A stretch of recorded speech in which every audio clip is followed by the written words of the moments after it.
I no longer have lice.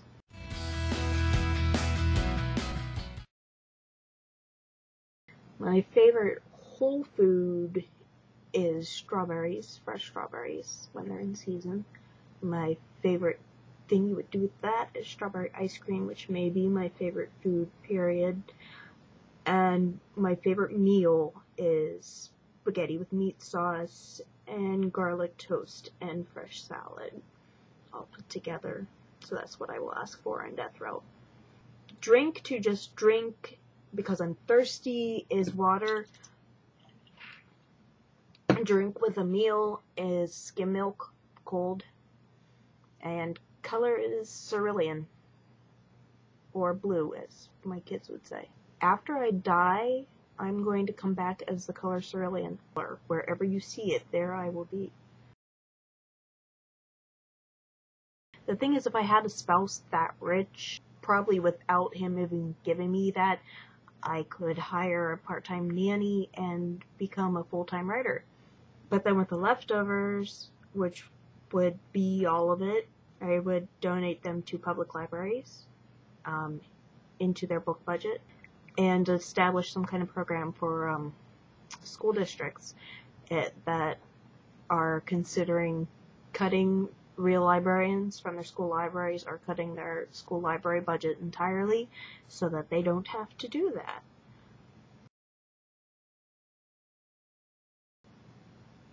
Too much glare. Okay, yeah. That one's easy. That one's at the top of my list.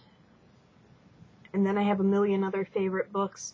Actually, not a million, more like 39 other favorite books that are still my favorite books, but they're not that. That one is the one. Like, the same way with favorite songs. I really do have a million favorite songs, but Here Comes the Sun is my #1 favorite song.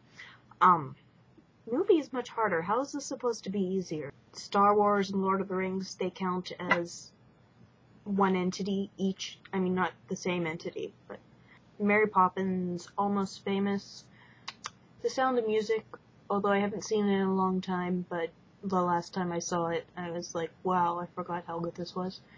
The Muppet Movie.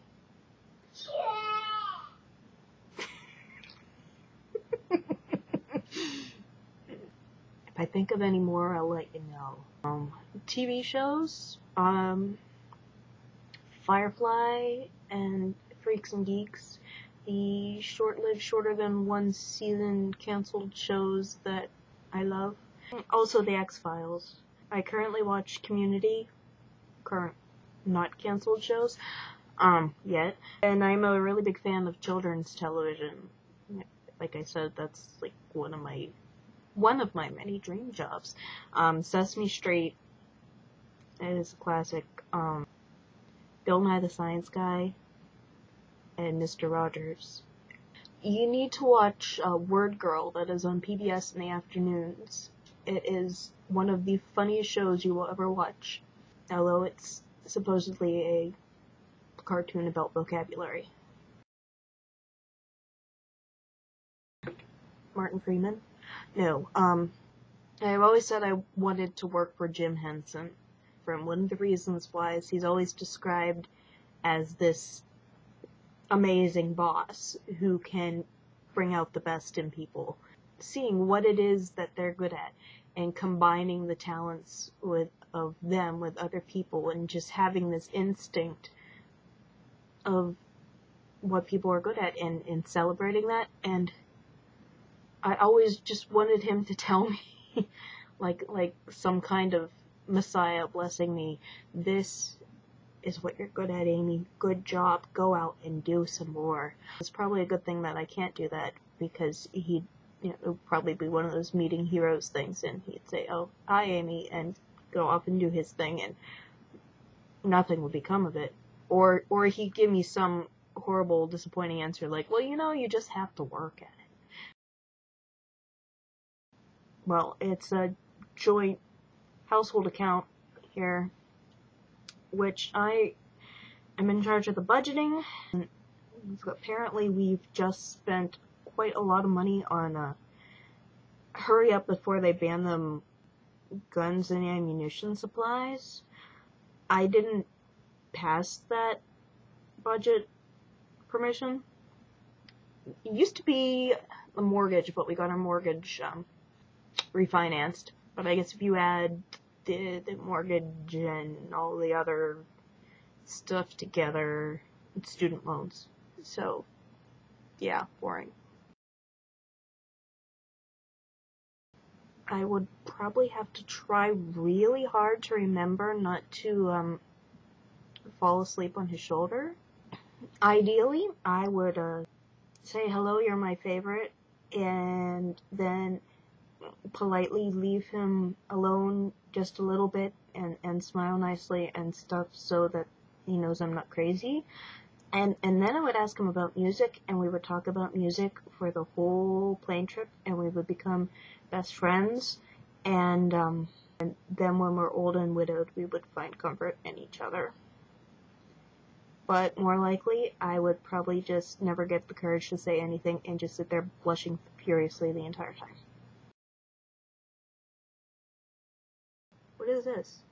I think it's a print cartridge. I don't know. Is that weird? The workings of a clock. There's some marionettes. They are not weird either. I don't know why my son hung triangles on the mantle. Some folks might think the large collection of role-playing books is weird, but that's not weird at all. 10 pesos. I don't have to worry about explaining why I have this in my room, because I don't know why I have this in my room. Apparently it's weird that I have to get my coat zipped up and my hood on and everything in place before I leave the house. Although my brother does that too. My autistic brother. It used to be that I would always wear my collars completely buttoned up to the top, which really bugged other people, but I've gotten over my fear of neck exposure. There's a secret passage that leads up to a tower room, which is an office.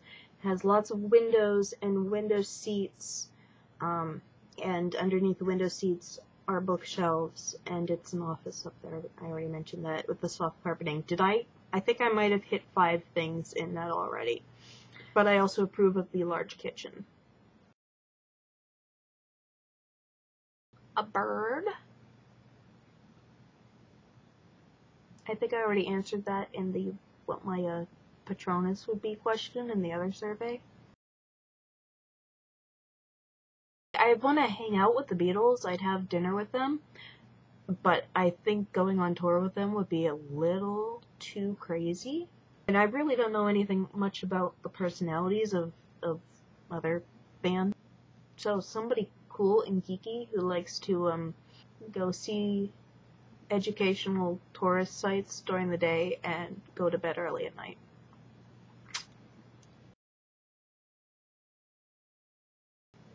Bunch. I've seen Chicago 5 times. Crosby, Stills, and Nash. I've seen a lot of really old classic rock bands because that was my radio show in college. I've seen Billy Joel.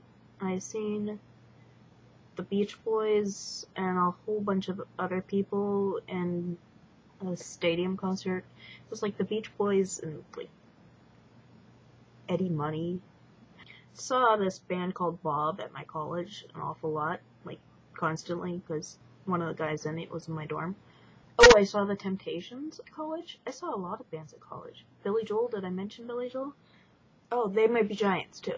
Also at college. Some of my favorite concerts we ever went to were tribute band concerts. They did this one for a few years called Fake Fest, which was a festival of tribute bands. And we go and wave fake flames in the air and do other fake things. One time my sister and I went to see a Beatles tribute band, and we dressed up like Beatlemaniacs and screamed between all the songs.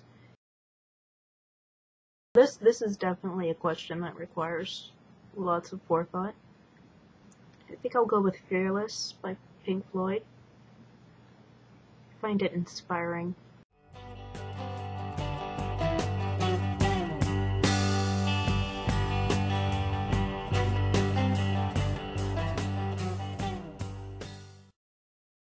my impression is that shipping is putting two characters together that aren't necessarily determined to be together anyway. I did ship Ron and Hermione before, but I was certain they were meant to be together anyway, from Chamber of Secrets, the book, onward, so I've heard tell that the original term shipping originated with Mulder-Scully shipping. When I heard about it when the X-Files was actually on the air, I thought that was kind of funny. Like, well, why do you have to want them to be together? Why can't they just be good friends? And then we had a huge X-Files marathon, and then I realized, only a few episodes in, that, yeah, I think I am a Mulder-Scully shipper as well. It was kind of scary. I have Beatles t-shirts. My kids have Beatles t-shirts. That counts as merchandise, doesn't it? My sister gave my son, the oldest, and it got passed on, 18-month size Led Zeppelin onesie, which was pretty awesome because how many other babies had a Led Zeppelin onesie? I was proud of that onesie. Now they've outgrown it, and I have to get them a Led Zeppelin shirt. I would say there has to be a way to wrap this up, but I can't think of one. See you next week.